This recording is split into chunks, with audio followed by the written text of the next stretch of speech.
کتاب الاستئذان باب بدء السلام. استئذان د چانه اجازه غوښتل. په دغه پسې د استي عنوان د ذکر کو د بدء السلام اشاره ده دیته چې اجازه چې غواړي اول به سلام اچي. په دې مسله کې هو اختلاف شته. ته چې د چا کره ورځې هغه کور ته چې ورننوځي بې اجازې به نه ننوځي، اجازه به غواړي. خو دا اجازه چې غواړي اول به سلام اچي، بیا به د اجازې الفاظ استعمالوي، او کنه اول به اجازه غواړي چې کله بیا سړی درته راشي اجازه درته وکړي ته به بیا سلام اچي. بعضې خلک خو چې اول به حتی تستأنسو و تسلمو، تستأنسو مخکې ذکر شوی، اول به اجازه وغواړي چې اجازه یې درته وکړه بیا نو چې ورننوتې سلام به واچي. لیکن د جمهور علماو رایه دا ده چې نه، یو سلام د استئذان ده، یو سلام د تحیې ده. سلام د استئذان د اجازې نه مخکې ده. سړی راغی د حضرت پیغمبر صلی الله علیه وسلم کور ته اجازه غواړي، سلام ټکی وانه چوه، اجازه عنوان وه. نبی علیه السلام خپل خادم ته وویل ورشه وروزه پوهې که په طریقه د استئذان باندې، السلام علیکم ادخل. دلته اوس دا اجازه چې کور ته د چا ننوځي، یو خپل کور ده یو پردی کور ده. پردي کور ته ننوتل بې د اجازې شرعي ممنوع ده. شرعاً دا ممنوع ده چې د تاسې کور نه قرآن وی بې اجازې به نه ورننوځئ. اوس نو چې اجازه غواړې السلام علیکم ادخل به ووایې، که جواب نکړه در نکړی شو بیا به ووایې، که جواب در نکړی شو بیا به ووایې 3 وارې پورې. خو که جواب در نکړی شو نور به ځې ذاتې به تنګول نه کوي. یو ادب. دوم دا ده السلام علیکم، د سلام علیکم نو وروسته به خپل تعارف وکې، زه پلانکی یم اجازه غواړم، اجازه ده، خپل نوم به هم ذکر کې وایي. اول سلام به واچې، بیا به خپل تعارف وکې او اجازه به وغواړې. که درته وویلی شوه چې اوس مه راځه لاړشه، یا د کور چښتن نشته، یا ویده ده، یا مریض ده، یا مصروف ده، نو خدای پاک دا وی چې وګرځئ. نیک اخلاق دا دي چې د هغه تنګول به نه کوئ. که درته وویلی شو چې لاړ شه نو لاړ شه، ذاتې نور تنګول مه کوه. خو که کله اجازه وه نو بیا سلام دی واچوه، خپل نوم دی وښو، اجازه دی وغوښته، د دغه نه بعد چې ورننوتې بیا به د تحیې سلام بیا اچوې. اوس دغه سلام اچول په دغه کې لوی حکمت دا ده، اجازه غوښتل باندې د ورنه لوی حکمت دا ده چې د چا په هغه شي نظر ونه لګیږي چې هغه د کور چښتن په ناراضه کیږي. داسې حال چې هغه بل څوک نه غواړي چې دا وویني، د چا نظر په ولګیږي، لکه خپل عورت. تا مخایا کالی ایستلی دي، څوک درته راننوځي بې اجازې د تا په عورت نظر ولګیږي، ته په دې خوشحاله کیږي که خفه کیږي؟ خو د خفیان ذریعه ده. لکه دا نه غواړي چې د ما عورت څوک وویني، خو دا هم نه غواړي چې د ما لور څوک وویني، د ما ښځه څوک وویني، د ما مور څوک وویني. د هغو لیدل خو هم نه غواړي، په هغو باندې هم خفه کیږي. حتی دا ویلیا څه کوي چې د عورت لیدل دي. ښځه ټوله بیا غالبا په کور کې چې څوک نه وي وایي د پوره ستر حجاب لحاظ نه کله لوڅ سرناسته وي. حسن بصري صاحب ته چا وویلې دا د عاجمو ښځې سینې یې لوڅي، سرونه یې لوڅي، هغه ورته خپلې سترګې ټیټې کړه، ما ورګوره. وروسته د غض البصر مسله را روانه ده. اوس نو په کور کې خو دغه پوره پردې نه وي، خو یا به کالي مینځي مټې ورپورته دي یا غړۍ لوڅه ده، نو چې ته ننوځې کور ته چې په کور کې پردی کور وي.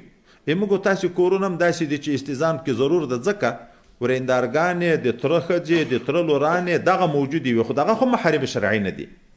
نو بې اجازې به نه ننوځې چې په چا باندې سترګې نظر ونه لګېږي.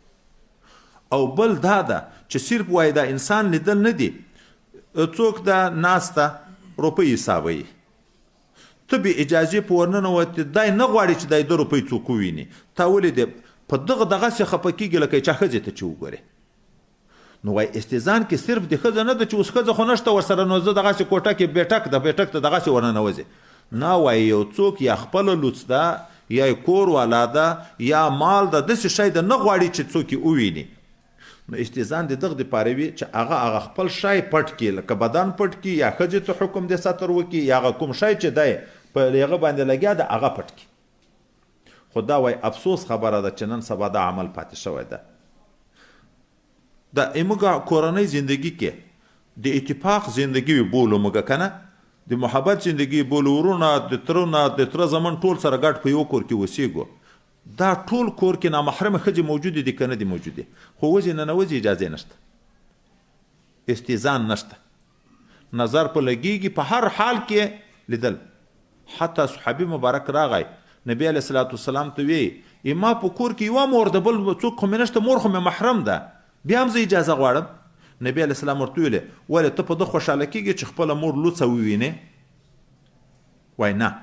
وایي نو خو مور دې وي، کله به د مور کالي ایستلي وي، ته په داسې حال کې ورننوځې استیزان ونه کړې، نو په لوڅه دې ولې ده خپلې مور عورت ته کتل روا دي؟ نو استیزان وای ضرور ده، خو نن سبا خلکو پرېښی دی. د دغې وجې نه په مختلفو مشکلاتو کې خلک واقع دي. اول به سلام اچي. د دغه سلام ابتدا څه وخت شوی؟ حضرت آدم علیه نبینا علیه السلام چې الله تعالی پیدا کو، بیا ورته ویلې هلته ملایکې ټولۍ ناسته، ورشه سلام ور واچوه او د دوی جواب ته غوږ ونیسه چې دوی څنګه جواب درکوي. دا د تا او د تا د اولادي تحیه ده په خپل منځ کې. حضرت آدم علیه نبینا علیه السلام ورغی ورته ویلې السلام علیکم. اوس دا السلام علیکم آدم علیه السلام چیرې زده کړو؟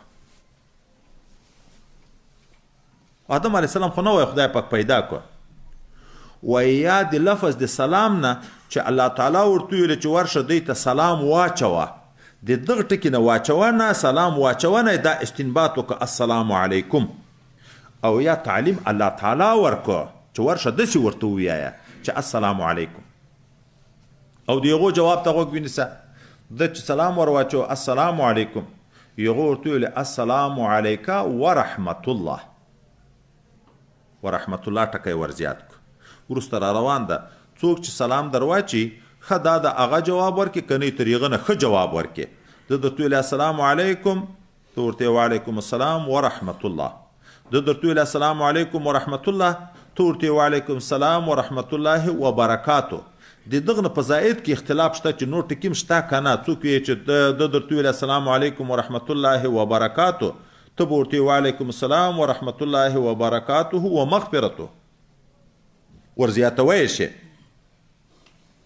اوس دلته جواب ته وګورو، ملایکو هم بیرته جواب په داسې الفاظو ویلي السلام علیکه. دم سلام په السلام علیکه، هغو هم جواب وایي که په دغه لفظ جواب ورکویم صحیح ده، او که په دغه لفظ جواب ورکویم چې وعلیکم السلام هم صحیح ده. خو علیکه چې واو نه وي دا جواب نه ده. یو درته ویلي السلام علیکم ورحمت الله وبرکاتو، تا په واو سره ورته ویلي وعلیکم، دا د ټول جواب دی ورکړو چې په تا دې هم ټول دغه شیان یو، خو عطف شو که نه چا تا ماته ویلي. بله خبر دلته راشو عبارت ته چې دلته موجوده وخت کې خلک ډېر کې ښویېدلي دي. دا مجسمه بدبختان چې الله تعالی ته عقیده د جسمیت لري، چې رب کریم جسم لري، العیاذ بالله، په داسې روایتو باندې تمسک نسی. حضرت نبی علیه الصلاة والسلام خلق الله آدم علی صورته، دغه ځای کې خبره ده الله تعالی آدم علیه السلام پیدا کو علی صورته، دی وی ضمیر راجع الله تعالی ته ده. نو دا معنی الله تعالی آدم علیه السلام په خپل صورت پیدا کو، نو شکل د آدم علیه السلام لکه شکل د الله تعالی العیاذ بالله.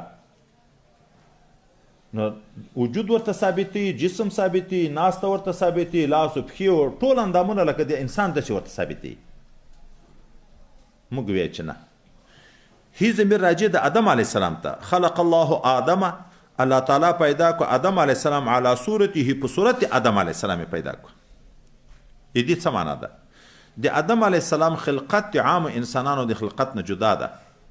دا موږ تاسو ټول چې په دنیا کې څومره انسانان زندگی کوو په مجموعه کې، اول پلار د ملا نه مني لاړه شي د مور رحم ته 40 شپې هلته مني پرته وي، بیا د هغه نه وینه جوړه شي، بیا د هغه نه غوښه جوړه شي، بیا اډوکی جوړ شي، بیا وجود مکمل شي، جنین ورته ویل کېږي، بیا پیدا شي رضیع ورته ویل کېږي تیریدونکی، بیا چې لږ لوی شي مړی شروع کې فتیم ورته ویل کېږي، د هغه نه بعد بیا صوبي ورته ویل کېږي، بیا د هغه نه بعد چې ځوان شي شاب ورته ویل کېږي، د هغه نه بعد چې د 10 کلونو واوړي یا 40 ته بنا بر اختلاف بیا شیخ ورته ویل کېږي، د هغه نه بعد بیا د کهولت زندگی پر راځي.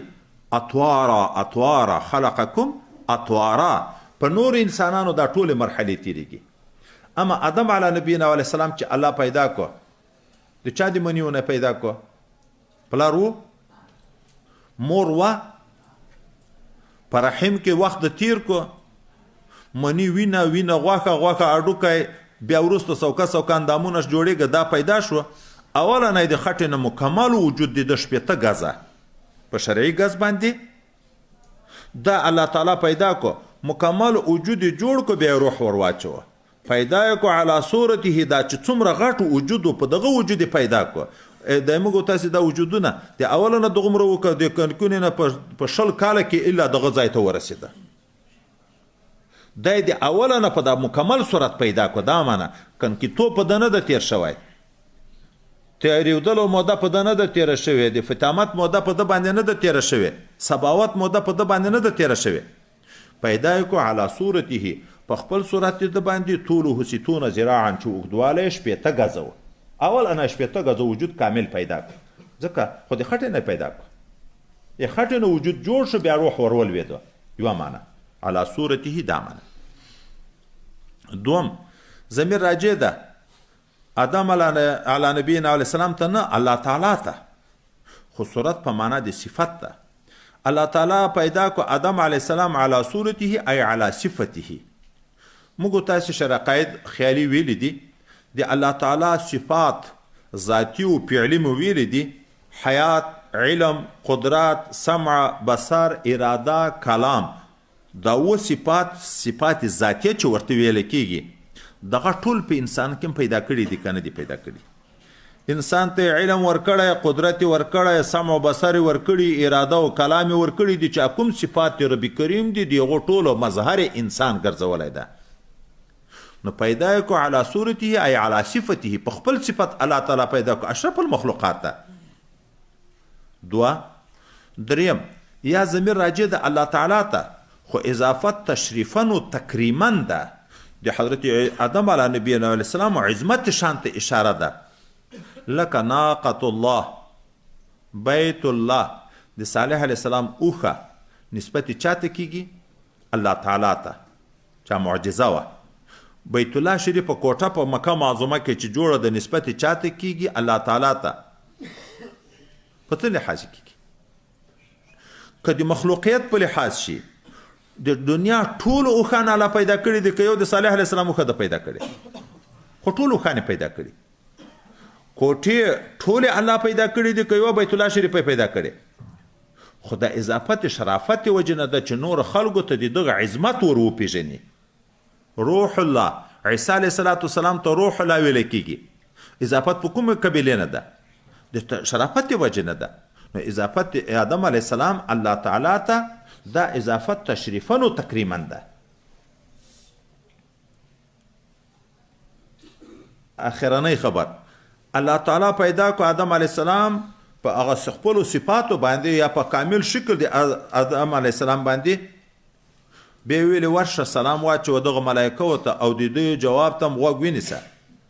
دا د تا تحیه او د تا د ذریه ده. د ذریه نه څوک مراد دي؟ وایي د ذریه نه امت رسول الله صلی الله علیه وسلم مراد ده. مخکنی امتو کې دا نه و.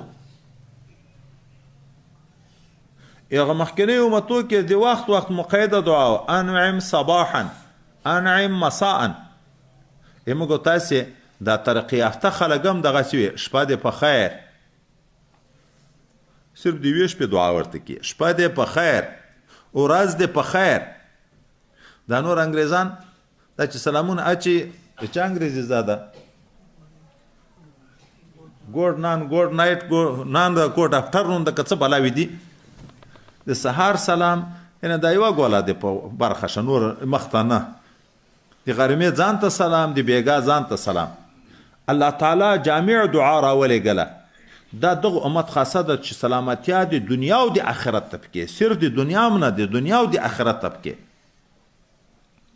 او دا چې مختص ده په دغه امت پورې مخکې نه وه دلیل دا ده حضرت پیغمبر صلی الله علیه وسلم فرمایي د حضرت عایشې رضی الله عنها نه مرفوع روایت ده چې نبی علیه السلام دا یهود تاسو سره ډیر بغض چې لري د سلام او د تأمین د وجې نه د امین ویلم په مخکینو امتو کې نه و سلام هم نه و دا یو عظیم انعام ده چې خدای پاک په دغه امت باندې کړی چې دعا وکړي امین پسې دعا قبلیږي سلام اچولو باندې الله راضي کیږي او سلامتیا د دنیا او د آخرت دغه انسان ته پیدا کیږي دا دغه امت ته جامع دعا ده دا د مخکینو نه و ځکه دوی ته ډیر زور ورکوي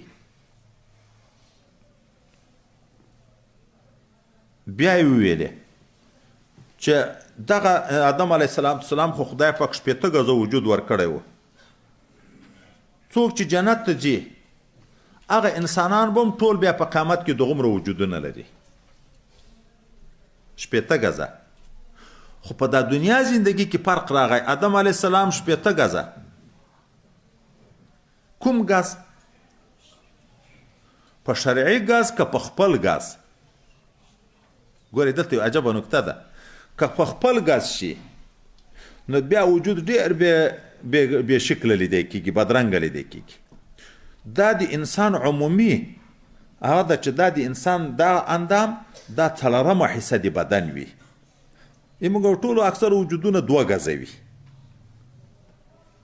اوس که آدم علیه السلام 80 ګزه وای په خپل ګز نو دا معنی دا د لاس دومره کنکای چې د لاس 80 واره کې د وجود تر جوړېدو نو دغه به بیا داسې مثال لکه د موږ 6 فوټه وجود چې ده د دغه لاس لپاره 4 انچه دومره لاس وي دا ښه برېښي په سړي پورې که بد برېښي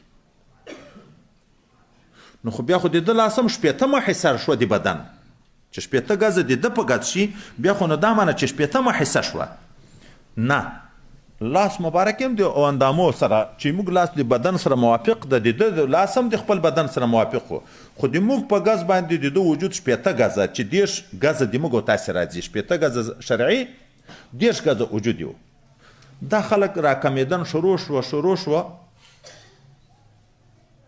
تر امت د پیغمبر علی السلام پورې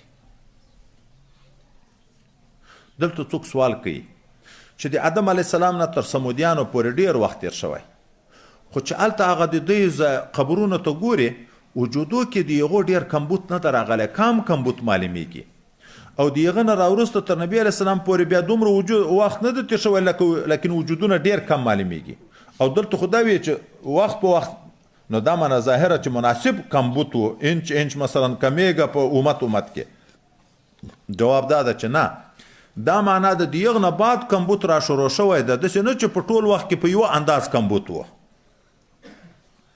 خو دا کمبود په امت پیغمبر علیه السلام ودرېدو دغه ځای ته هم چې پام وي که نه وای درېدلی اوس به موږ نه یاجوج و ماجوج جوړو چې په مځکه یوه لویشت وجودونه دومره کنکي به وو دا عموما دا ټیټوالی درېدلی ده اوس خو هم فرق خو شته پکې تفاوت خو شته خو هغه کمبود چې را روان و د پخوا نه را روان و د 80 ګزو نه چې 2 ګزو ته خبره راغله دغه ځای په عمومي توګه ولاړ ده دا مقام